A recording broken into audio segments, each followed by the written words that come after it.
All right. Let's talk Gators football again. Scott, thanks a lot for taking your time to preview the season once again as the Gators welcome in a new head coach. Yeah, Billy Napier gets a big opportunity at Florida. He's a guy that has been around for quite a while. He was actually the youngest offensive coordinator in college football about a decade ago at Clemson. Uh, After a couple of years there, he ended up at Alabama, as so many people have over the last decade or two, and learned from Nick Saban, and then became a head coach at Louisiana, and now he's here after Dan Mullen's tenure. It just fizzled out real fast, Greg. I didn't see that one coming so fast. He had it going for a while, but then when it went bad, it went bad. And now Billy Napier's here, and he takes over a program that's really, I've been telling everybody, it just feels like a total reboot. With the NIL, he's kind of plugged into there, doing some good things. They just moved into a new facility this week, so just a lot going on with some momentum here. And Billy Napier, he's going to see if he can work his magic on the field. Yeah, I was going to actually ask you about that because from an outsider's perspective, you look at what Mullen was doing and you Mm-hmm. say, okay, 29-9 in his first 3 years, Yeah, 100, oh, he's 103-61 career record. Okay, everything's going well. But then all of a sudden, it's like record wise, it was one bad season, which every coach is forgiven to have, you would think. So there must have been yeah. something else brewing before that. Did you, and I'm assuming maybe just from what you're saying, you didn't hear that, but do we know, was there like some personal conflicts like with the university, where anybody with the athletic department or anybody, donors? You tell me. Yeah, I mean, it really started, Greg, back in 2020. They started 8-1, and at that point, he's 29-6, and Oh, I mean, okay. Yeah. you're looking like, whoa, this is amazing, quick turnaround. They lost their last three games that season, and it was almost like they didn't even show up in a couple, and then it just carried over to last year. And Dan had some moments with the media and just in different ways that I think rubbed some people wrong. And I've always said, he's a really good coach. He's a great offensive coach. It's fun to watch what he does on the field. But he's one of those guys that personally you're either gonna like him or just can't stand him. And you do that long enough and you rub some people the wrong way, and you finish 6-7. Uh, it was just a time when Scott Strickland, the AD, decided to make a move. He didn't like where the program was and where it was headed, and that's how Billy Napier got here. It was again, I've seen. This is my fifth coach I've covered here at Florida in the last 12 years, and I didn't expect it to be that many. And every ending has a different kind of story, but there's always one similarity. They weren't doing it on the field, and that's kind of what's happened with Dan. They went 6-7 last year, and at Florida, that's just unacceptable. And even though it was only one losing season in his four, it goes back to really the end of 2020. I think he lost what 10 of his last 14 Okay. games, and those are tough stretches to survive at a program like Florida. Is that Steve Spurrier and Urban Meyer's fault? Well, certainly Steve Spurrier started it, Yeah. and Florida fans have been accustomed to big winnings since 1990, and Urban Meyer certainly added to that, and here we are. Urban Meyer's been gone since 2010, and I think the program's kind of been it's just kind of been trying to climb back to that level, and so much has changed in the last couple of years with the NIL world, Yep. with transfer, the portal just taking over the game in a lot of ways. So I think younger coaches like Billy Napier are just more equipped, more adaptable, and understand, hey, this is the world that I'm going to be living in. So I might as well embrace it. And you have some other coaches who have adapted, and others who I think Dan had maybe some issues with this. It just came up fast for him. He's midstream, and maybe it's something he didn't want to do. So it'll be interesting to see where he ends up football wise. I know he's Yeah. going to work for ESPN this year, just as an analyst. But I think he's still got some coaching in him because Yes. he's definitely a great offensive Yeah, coach. you're thinking that maybe he's going to either get another head coaching job in college, or he'll take like an offensive coordinator job in the NFL to Yeah, lead to a head coaching job in the NFL at some point. So yeah, that's what most think. I can see him being an offensive coordinator in the NFL, and if he does well, maybe get a shot as a head that's coach it. up there. Yep. Let's talk about Napier before we go over the roster, because Napier, this looks like a really good fit. You talked about Napier and the places he's been, and there have been a lot of winning programs, a lot of great coaching that he's been underneath, and a lot of learning. And he just does a tremendous job at Louisiana. It was just incredible the job that he did. And because it wasn't like they were a terrible program, but they were just hovering kind of 500, pretty good most of the years. But it was bang as soon as he got there. It just the levels he took that program for the last couple of years. So now it seemed like a perfect fit. He has the ties back into the conference and all of that. So I'm just assuming that the fans in Florida are pretty happy about this. Yeah, I think he's been well received. I mean, he was kind of he certainly is not a big name by any stretch of the imagination, but now that he's at Florida, his identity I think has certainly grown in the last 9 months. But I think they've got to see him, and just whether it's dealing with fans or media, this guy is very meticulous in his approach. I mean, he walked in the door with a real structured plan. His debut press conference, I mean, I remember he's talking about this plan that he had and what it was going to look like. And here we are 9 months later. And so much of that has happened in terms of expanding the support staff, just the way he operates on a daily basis. I mean, almost every minute of the day is blocked off in some way. And now they've got the new facility, which really attracted him. And he had opportunities, Greg, to become a head coach at other places Yes. in the last couple of years. But he said that he didn't want to just take any job. He wanted to go to a place that he felt that they had the resources to compete at the highest level. And having been at Alabama 2 different stints for about 4 or 5 years under Saban, he knew what it looked Yep. like. So he comes down to Florida and he sees a lot of the similarities.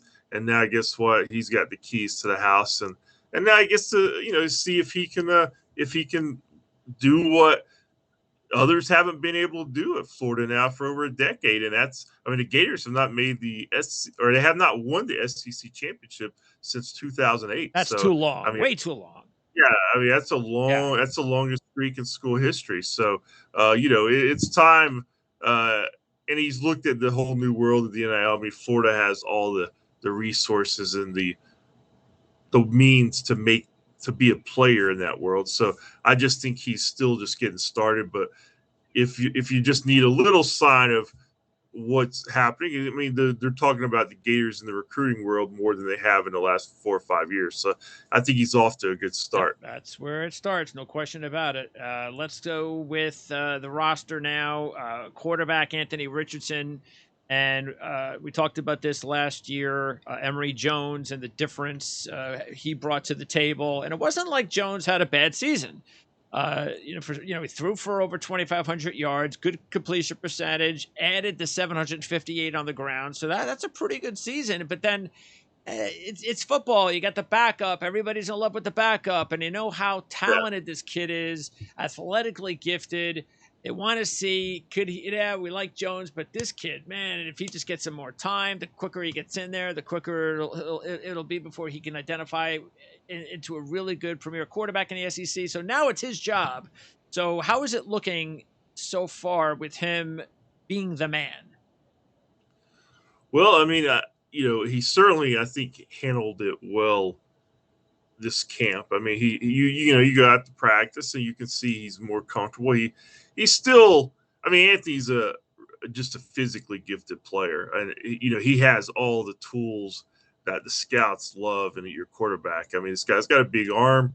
He's athletic. I mean, he looks like a linebacker, quite frankly, who just happens to play quarterback. We've seen his running ability. I mean, last year before he kind of started getting hobbled by injuries, but there's still a lot of question marks. I mean, Billy Napier keeps reminding the media every time he gets a chance.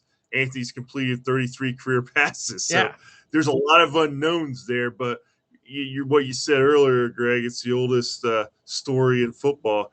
Everybody loves the backup. Yes. I remember when Emory Jones was that backup, and they wanted Kyle Trask to move to the side. And I can keep going back and back. That's just the way the game works. So now Anthony's going to be in that spotlight. And Napier even talked about it this week. He's kind of kept Richardson insulated a little bit during camp. He hasn't really talked to the media much since SEC media days. Just wants him to get out of there. He says he wants to see him become the kind of guy that when he walks into the room, the rest of the mood changes instantly. That's what you need out of that position.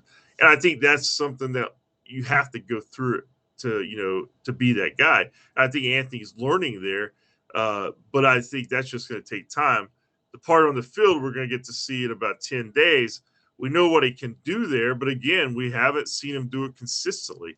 There's no doubt in my mind he can make all the plays and do great things on the field, but it's like anything else. Until you do it consistently, there's going to be big question marks there. I mean, it's the biggest question by far looming over this Gators team going into this year, because I've said this to other folks. I think you could look at any team in the country right now in the FBS, and I'm not so certain there's any player in the country who might mean more to his team's chances of success than Anthony Wow. Richardson, because they're not an overly talented roster. This isn't like a typical Florida roster. They've definitely got some Okay. holes, but a quarterback who can play great can cover some of Yes. those holes. Absolutely. So we'll just have to see how it plays out. Yeah, with a kid like Richardson, like you said, he's got the athleticism, he has the size, he's got the arm. Does he have the leadership ability? The intangibles are nice, of course, but does he have the accuracy, the timing, and all of that comes with reps, and that's why it's going to take time for everybody, scouts, anybody that's paying attention to football in and outside of Florida, to find out whether or not this kid's got the goods. And that's what we're going to find out right away, because that Utah opener, wow. I mean, that's an opener, because I just completed a season preview show a few minutes ago, and I actually ranked Utah 5th by the end of the season. That's how good I think they can become. That's a really good matchup opening, especially even though they lost Lloyd, best defender in the conference last year, but there's still a ton of really good defenders coming back for Utah. No, it's going to be a very tough matchup, Greg. It's the highest ranked opponent the Gators have ever faced in a season opener. Wow. In their history. So, I mean, that says something right there. They got them at the Swamp, which I think will help. But again, it's going to, I mean, that opening stretch you have with the Gators, you have Utah coming in, then you have Kentucky, USF, and then they have to play at Tennessee. So you figure, okay, they should beat USF, but all those other 3 games, I mean, Kentucky beat them last year. They're going to be good again.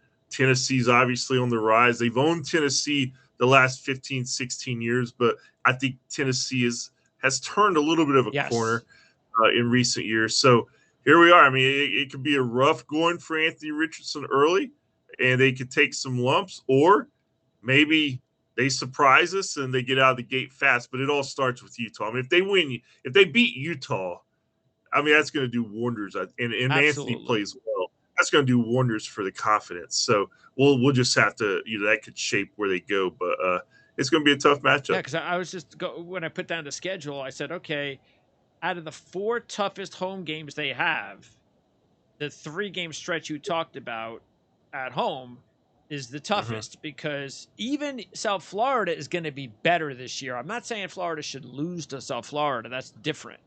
But that's not going to be like a cakewalk type of game where they could just show up and it'll be no problem. We'll win by 20, 30 just by showing up. So that's even a real good competitive game to have on your schedule. It's not like having a cupcake. So that's a tough way to start the season. And then the road games, Tennessee, Texas A&M, and Florida State. And then the big, of course, neutral game against Georgia every year.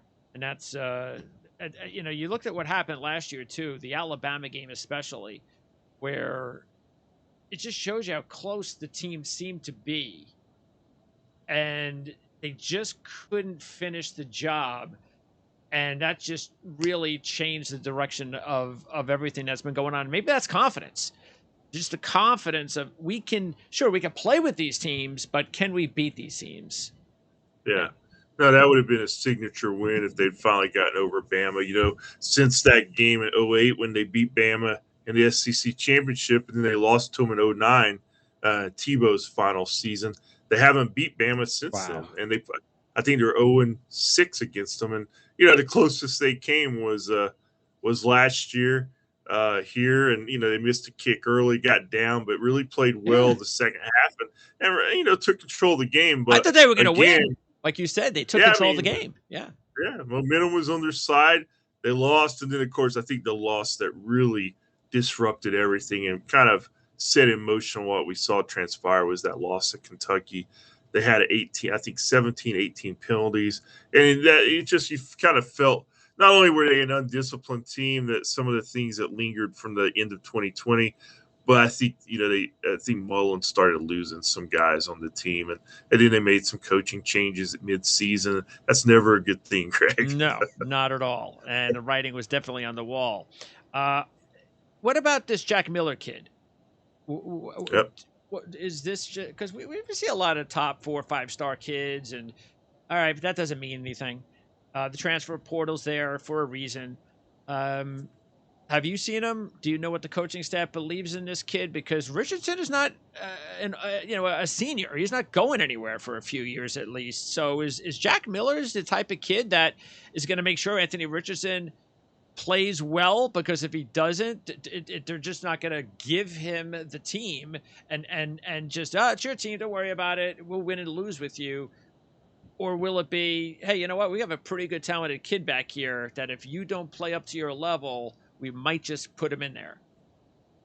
Yeah, I mean, I think that was the plan. You need to have a backup plan. I think Jack Miller was a good one. He's a different kind of quarterback, obviously, than Anthony Richardson, more of your traditional drop back passer.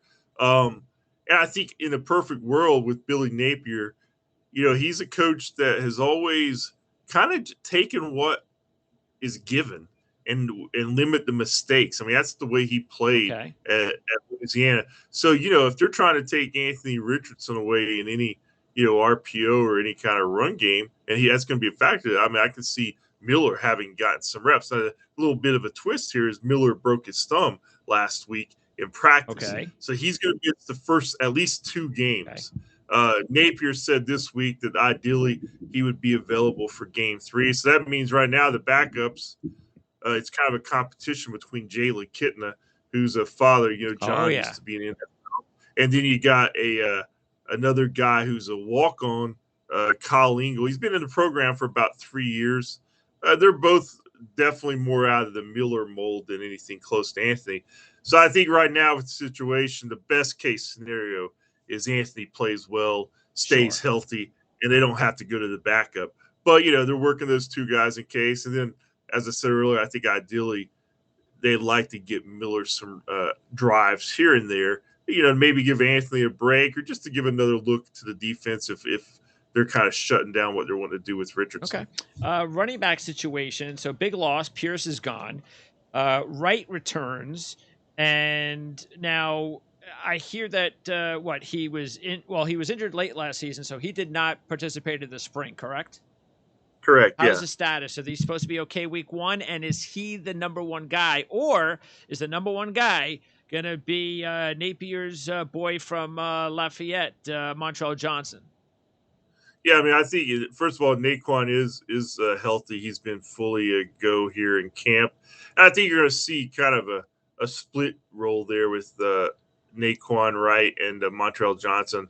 I think Montreal's a little different kind of runner than Naquan. Naquan's a little bit better receiver. I think Montreal's probably your tougher yards inside guy, but he can also get outside. I mean, he's looked really good in camp.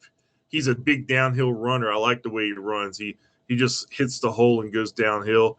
And then you got, behind those 2 guys, you got the transfer Lorenzo Lingard, who I think is finally going to get a chance. Okay. This is a 5-star who went to Miami, hurt his knee, transferred up here, has kind of worked his way back into shape. And, I think he's looked good in camp. And then the true freshman Trevor Etienne, the brother of Travis what's his from Travis. Clemson. My Yeah. brain was cramping. Yeah, from Clemson now with the Jaguars. And I mean, Billy Napier talked about him today. Actually, he says we made a good decision in getting him here. He thinks he's going to be able to certainly contribute on special teams as a true freshman, Okay. and I wouldn't be surprised to see him, get some carries here and there. But so I think they've going into the season or camp. I think that was a position that they really wanted to take a close look at and see who would emerge. And I think they like all four guys. I think they trust them all four. And I don't know if you can ask for much more than that right now, where they are in the, with the quarterback situation. And it's on paper, it's talented. So Yeah, it's good I work. like what they have there. Yeah. Yeah. All right. So, and then of course, like you said, and I'll definitely take the pressure off Richardson, which is important. All right. So tight end, Gamble transfers, and he was the third leading receiver on the team last year. So who's going to potentially step up, and will Tony Livingston get an opportunity? No, Livingston, I don't think he's going to be a factor Okay. as of right now. Right now, you're looking at Keon Zipper and Dante Zanders, which is kind of an interesting story with Dante Zanders. He was almost going to transfer at the end of last season. This is a guy who was a tight end, and they moved him to defense. Now they moved him back to tight end. He met with Napier and said, "Hey, I'd like to stay, but what do you see me as?" He said, "We'd like to put you back over at tight end, and if you trust me, I'll trust you." And that's what kept him here. And he's actually had a really good spring camp and emerged, and now he's kind of getting a lot of split reps with Zipper at number one. So those are the two guys. And then after that, Greg, it's kind of a couple of young guys in Jonathan Odom and Nick Elkness, who I think both are. Both have some talent. Odom had a good scrimmage the other day. I think he's a little ahead right now in camp, but I think they're both developmental guys this year. And Zanders and Zipper probably are going to get most of the reps. All right, and then at wide receiver, Copeland transferred to Maryland. Shorter is returning as the big guy to keep an eye on. Of course, you've got the transfer from Arizona State coming in, Pearsall. So, and Henderson also returns. So you just talk about those top two guys. It seems to be a nice 1-2 punch. Of course, Shorter's got excellent size, and you would expect that he's just going to keep getting better as he gets more experience. And then what do we know about Pearsall? Because he led Arizona State last year. Yeah, I mean, that was probably one of their big pickups in the offseason, no doubt about it. He was kind of a big story the first week of camp. He sprained his foot, and so he's been out. He finally came back this week. Okay. So he's back out there. They expect him to be healthy for Utah.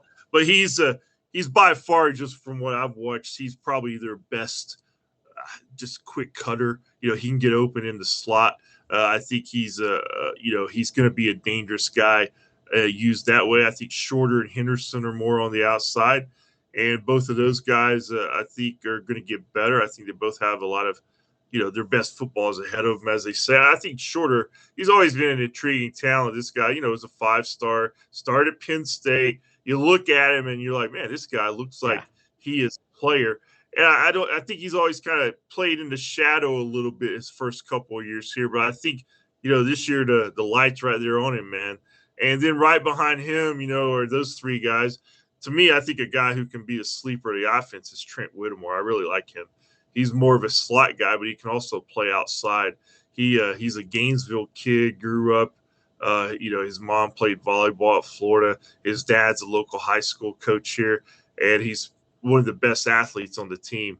And they're expecting him to play a lot bigger role. So, they got some people there, and then on down you got Jamarcus Weston. You got Caleb Douglas, who's getting a little bit of notoriety here in the camp for a guy that we don't know much about. So it sounds like they're making progress there at receiver. But I would keep Pearsall and Whittemore and Shorter. To me, those are the guys who are going to have a lot of catches. Okay, but Whittemore would be one of the top sleepers on the offense. Keep an eye on. Yeah, I mean, I really think he could be a huge weapon for this team. Okay. Just one of those smart guys, knows where to be. Does all the intangibles right, and you could tell he grew up the son of a head coach, and he's a great athlete. He's one of the best basketball players on the team. He can dunk. He's only about 6 foot, but he's just one of those guys. Okay. A baller, as they That's say, it. right? Absolutely. Okay. Offensive line. And it's interesting that this is where you get the transfer, especially when your coach is able to bring you from one program to another. That's big. But Torrance had decorated a couple of years in the Sun Belt. Mm-hmm. That, from what I'm hearing, though, there doesn't seem to be a whole lot of people who believe that that's going to matter much as far as the competition. That this guy's the real deal. That whether it was the Yeah. Sun Belt or the SEC, he's still going to be a premier offensive lineman in this conference. Do you agree with that? And what about the rest of the offensive line? Yeah, just from what I've seen in camp, Greg, I think he's going to fit in fine with the SEC. He had, he's even kind of remade his body here. You can just tell he's in better shape. Looks like he's built better. And he had a really good career at Louisiana. Still has a couple years eligibility left. We talked about Ricky Pearsall. He's one of the biggest pickups they had at receiver. But I think if you had to say who is the biggest pickup they've had, I think it's Osiris Torrance, because it's such a critical position that they needed some help in. I think he was set. It's only preseason, but he was on the second team AP preseason All-American team this week. So, I mean, that kind of speaks to what his reputation is around the game. So it starts with him, but they also return, some experience there. Richard Garage over at the right tackle. He's a player they really like. Ethan White's been banged up this camp, but he's another guy who is going to be a key player for this team, probably at right guard. You got Osiris Torrance playing left guard. Left tackle Michael Tarquin has a good camp. He's another guy that was highly recruited at Florida. He's a state kid, and I think he's primed for a breakout season. I think this overall probably has a chance to really be Florida's best offensive line in 3 or 4 years. And then the center, Keegan Lee Egwakon, he's a veteran guy, been getting better. So, just from the tone that Napier's had this fall, you can tell that's one of the position groups that he certainly likes the starters. But, any coach will tell you can never have enough of those guys because they're going to get banged up during the year. So it's all about really building some depth there. They've got guys like Richie Leonard, another guy he brought from Louisiana, Cameron Waits, who probably the biggest of the bunch. He's a tackle. This guy, he's about 6'5", 340, but he's really put together nicely. So I think he's going to get a chance to get some reps. So I think overall, if they can keep those top 8 guys healthy, I think this could really be a strength of the team. Oh, okay. Let's move on to defense. What kind of defense? Is it going to be a major change from years past, or will the scheme be relatively similar under Patrick Toney? No, it's going to be a big change from what we've seen in recent years with Todd Grantham. Todd Grantham was he's a riverboat gambler. He loved to bring people from all places on the field. It was kind of just, I don't know, connected chaos, or I can't remember what terminology used, but it was a lot of different things, but they made some big plays, but they gave up a lot of big plays.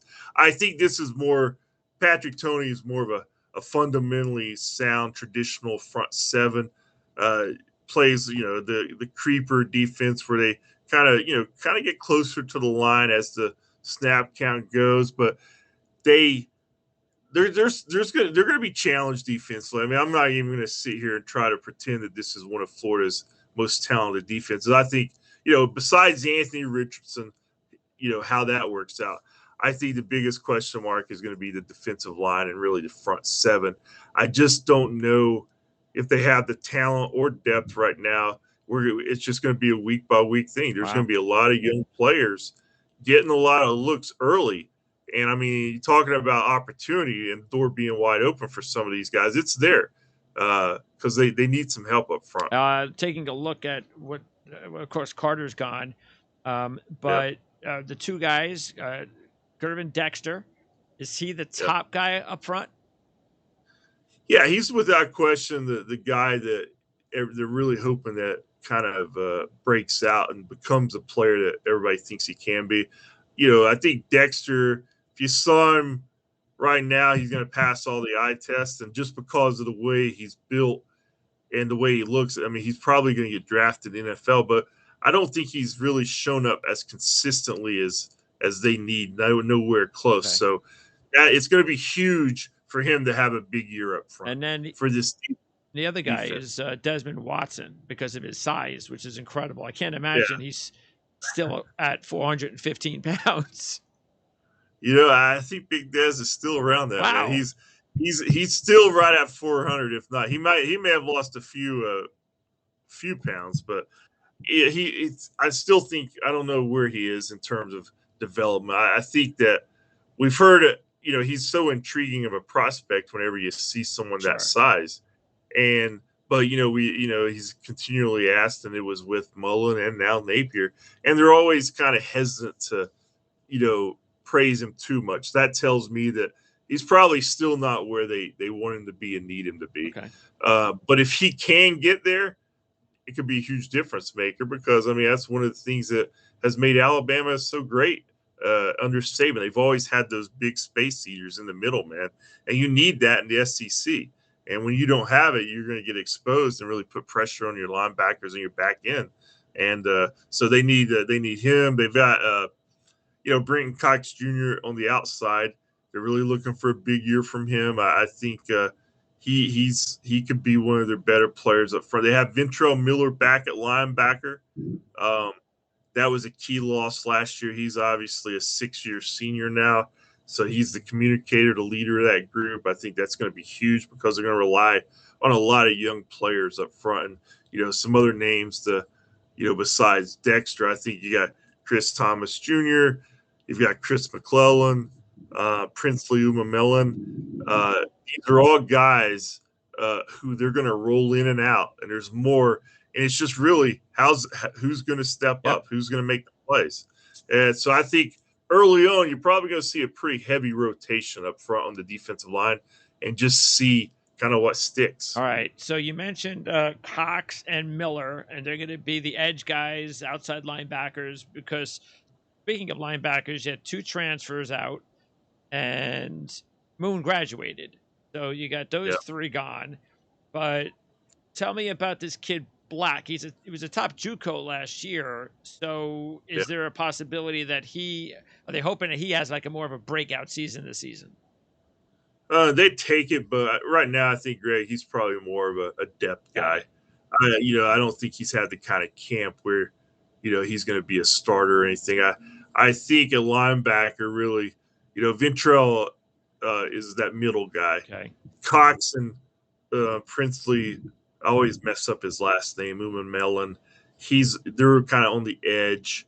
And who else you got? You got a guy who has really come on in camp they like a lot is Shamar James. So he's a young guy who I think we're going to see him quite a bit early. I think you'll see him against Utah, and that would be a huge boost for the defense because it's going to really need all the support it can get. And I mean, there's a lot of open-ended questions there. So he could be the top true freshman possibly this year. Has a chance. I mean, he really does. There's another true freshman. They had a really good camp in the secondary, Devin Moore. Okay. Right now, I'd say Shamar James and Devin Moore.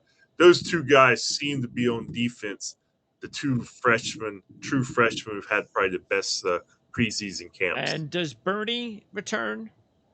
Yeah, Amari Burney. Don't want to forget him. He's another guy like Miller, a veteran. He's good at communication. He knows what he's doing. He's not going to be overwhelmed by anything. I think he's a solid player. And if he can show improvement, that would be again. I mean, there's just a lot of guys in the same boat. It's like, okay, we got you, man. You're going to play. What are you going to do for us? And this is going to be, by the way, a 3-4. I think it's going to be a mix. I think he'll, Patrick Toney's he seems to mix it up quite a bit. And he's been an interesting guy too, just to kind of adjust to. He's a very cerebral kind of guy. I think he's 31 years old. This is Napier's. Yeah, he's been with Napier now 5 years. Their 5th year working together, and he's obviously knows what he's doing. Or no way Napier is going to bring him to Florida from Louisiana. So they have a lot of confidence in him. And I think they're going to be challenged in year one defensively just because of some a gap in talent, probably compared to maybe where they will be next year and the year after. But if a good coach can again Absolutely. come up with scheme and get players up to speed a little And faster. maybe this is also part of the problem with the new coach and the old coach is that there should have been a lot better recruiting uh, Yeah, over the years. When you're at Florida, I mean, your recruiting should be top notch. So, okay, yeah, Elam's gone, but everybody else returns in the secondary, right? yeah. Kair was the big loss, but yeah, you got Jason Marshall Jr., who was a true freshman last year, coming back at cornerback. Uh, then you got Trey Dean, the fifth-year senior at safety, Rashad Torrance at safety. Then what they call the star positions, more your traditional nickel. Okay. Travis Johnson's there. Then the other cornerback spot, there was a guy who was injured last year, Jaden Hill. He hurt his knee, missed the year. I think he'll be a factor there later in the season, but I don't think health wise he's there yet. So you starting out, you're probably going to see some Avery Helm there. I think Devin Moore might get some looks early at that other cornerback spot. But they do have some players back there, and I mean that's one area where I think they've recruited. Kamari Wilson's another highly thought of freshman who they brought in. He was a commitment to Notre Dame, and they flipped him right at the end when Napier got here. So we'll see how he can if he can emerge in year one.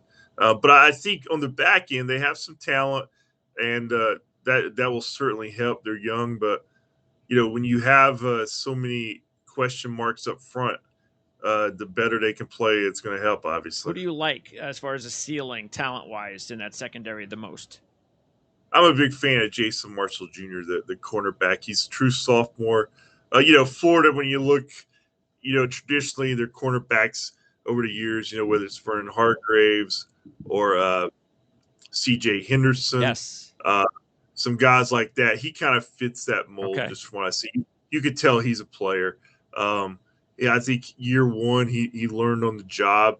His stats really didn't jump out. Can't remember like any of these great moments he had, but you can just tell he's kind of getting it, and I think he'll be a lot better. He's been actually had a little bit of a hamstring problem in camp, but he's one of those guys Napier talked about this week, saying that he should be ready to go full go against Utah if everything stays on the course. So that's a big plus for him going into the And opener. we wrap up with special teams. And usually, if your coaching staff if there's turmoil with the coaching staff, and if it's an undisciplined team, usually your special teams is not very good. I don't know why. I think just there's a kind of Yeah, thing that goes on there. But and it was no different with Florida last year. The special teams was not good.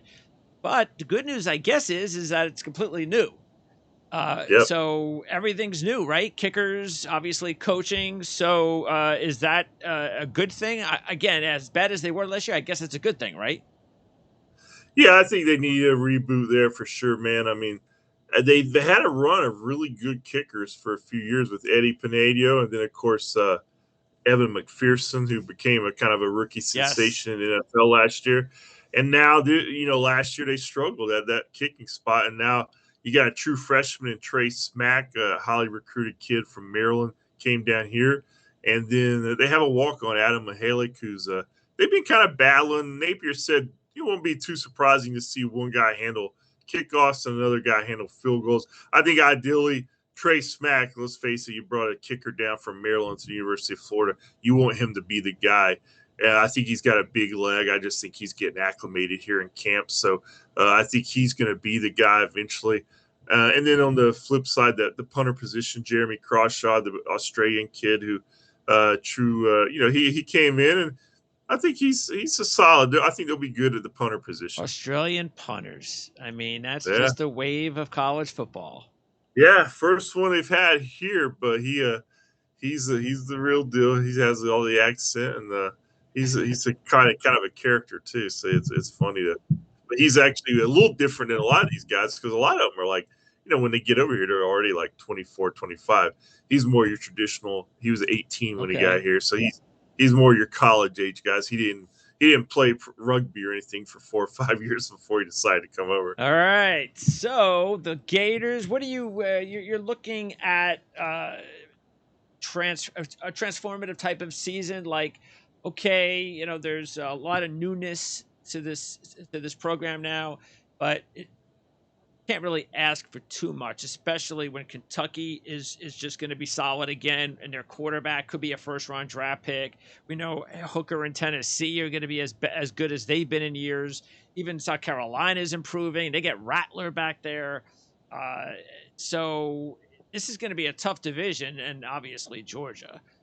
To probably ask too much year one for Florida to compete for the division title, but would you consider like a bowl and a 9-win season would be a really good season?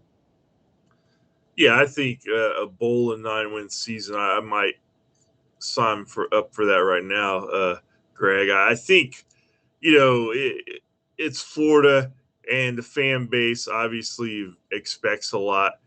I think they're just going to have some patience this year. I think, I've told other people this. I think this roster is probably has as many holes as any Florida roster I can remember, since Spurrier came. Wow. I just think it's just not a defensive line that you always think they're going to be a few big time players that there. I just don't know if they have that right now. Maybe they do, and they'll emerge. I think Dexter certainly can be. I think they're young in a lot of other areas. So I think 7-5, 8-4 is probably a good place to start. I think anything above 8-4, I think it'd be an excellent season. And then let's go back to the Anthony Yes. conversation. I mean, again, he stays healthy. They relatively stay healthy as a team, and Anthony Richardson becomes the top 10 draft pick last or next year, like a lot of people project. Yeah, then you're talking about maybe a very surprising season. But that's a lot of Yeah. ifs, and a lot of things have to go right. And um, Billy Napier will certainly take it. I do think they're in good hands with Napier and his staff.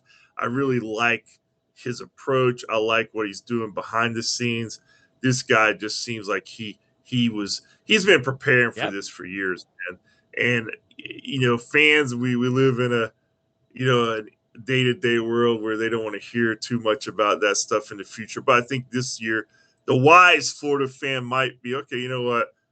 Let's just chill. Let's just enjoy this year because it's football, and let's see what they give us. Yeah. No, I agree. I think Napier is Yeah, the perfect coach for this time for the Florida Gators, but it'll take a little time. And I probably realistically say that you're looking at next year as the hopeful big year because Richardson, I can't expect Richardson to automatically become some sort of superstar this year. So there's going to be some growing pains there in his first year as a full time starter, but maybe next year is the year that he becomes someone to yeah. watch if everything goes well, like you said, and he stays healthy in the second year in his system and all that other stuff. So I'd look at next year as the year where maybe fans can seriously think about doing some damage. But let's just get some good taste in everybody's mouths after what happened last year would be nice.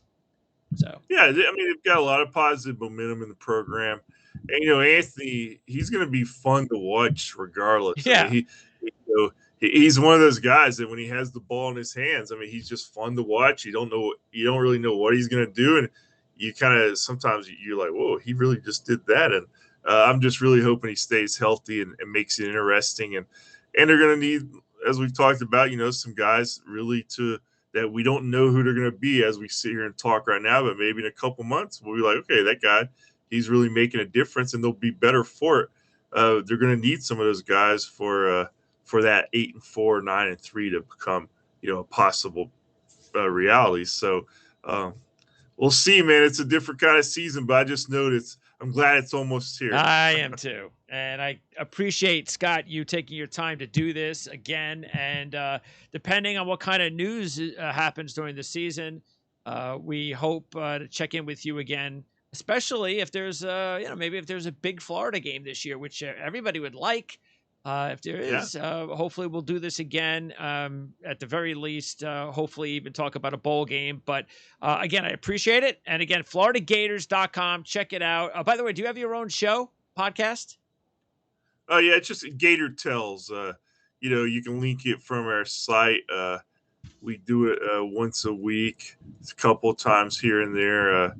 So we started up on Thursdays. That's when it goes. So weekly, Gator every Tells. Thursday on the website Yep. at FloridaGators.com called Gator Tells. Yep. Awesome. All right, Scott. Appreciate it. We'll talk to you again, hopefully later on this year. All right, Greg. Thank you, man.